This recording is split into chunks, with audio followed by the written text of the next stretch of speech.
សាររាប់ពាន់នៅលើពិភពលោកតើភាសាណាដែលពិបាករៀនបំផុតហើយតើភាសាខ្មែររបស់យើងស្ថិតនៅចំណាត់ថ្នាក់ណាលេខ3គឺភាសាចិនអ្វីដែលពិបាកបំផុតគឺអក្សររូបភាពអ្នកត្រូវចងចាំអក្សររាប់ពាន់ដែលមិនមានប្រព័ន្ធប្រកបហើយសំឡេងឡើងចុះខុសគ្នាតែបន្តិចនៃក៏បដូរភ្លាម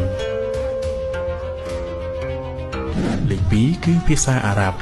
វាមានវេយ្យាករណ៍ស្មុគស្មាញបំផុតហើយការសរសេរគឺចាប់ផ្ដើមពីស្ដាំទៅឆ្វេង